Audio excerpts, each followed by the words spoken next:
ইট পাটকেল ছুটছেন যে জাতীয় পার্টির কার্যালয় আছে সেদিকে। দর্শক, রাজধানীর বিজয়নগরে জাতীয় পার্টি ও গণ অধিকার পরিষদের নেতাকর্মীদের মধ্যে সংঘর্ষের ঘটনা ঘটেছে। শুক্রবার সন্ধ্যায় এ সংঘর্ষের ঘটনা ঘটে।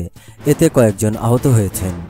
ঘটনার পর ওই এলাকায় থমথমে পরিস্থিতি বিরাজ করছে। পরিস্থিতি মোকাবেলায় সেনাবাহিনী ও পুলিশ মোতায়েন করা হয়েছে।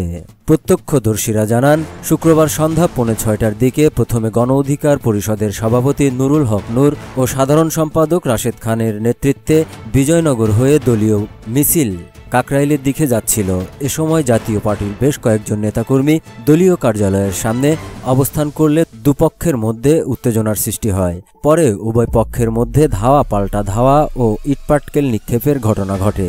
এতে উভয় পক্ষের বেশ কয়েকজন আহত হন। পরিস্থিতি নিয়ন্ত্রণে পুলিশ উভয় পক্ষের কর্মীদের নিবৃত্ত করার চেষ্টা করে। পরবর্তীতে পুলিশের সঙ্গে সেনাবাহিনীর সদস্যরা যুক্ত হন এবং পরিস্থিতি নিয়ন্ত্রণে আনেন।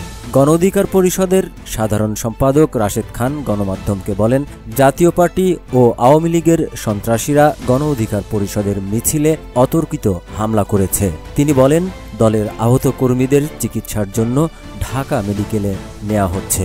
অপরদিকে জাতীয় পার্টির দপ্তর সম্পাদক শাকিলুজ্জামান সাংবাদিকদের বলেন, জাতীয় পার্টির কর্মসূচি নিয়ে আলোচনা সভা ছিল। এর মধ্যে নূরের দলের লোকজন মিছিল নিয়ে এসে পার্টি অফিসে হামলা চালিয়েছে। আমরা প্রতিরোধ করেছি।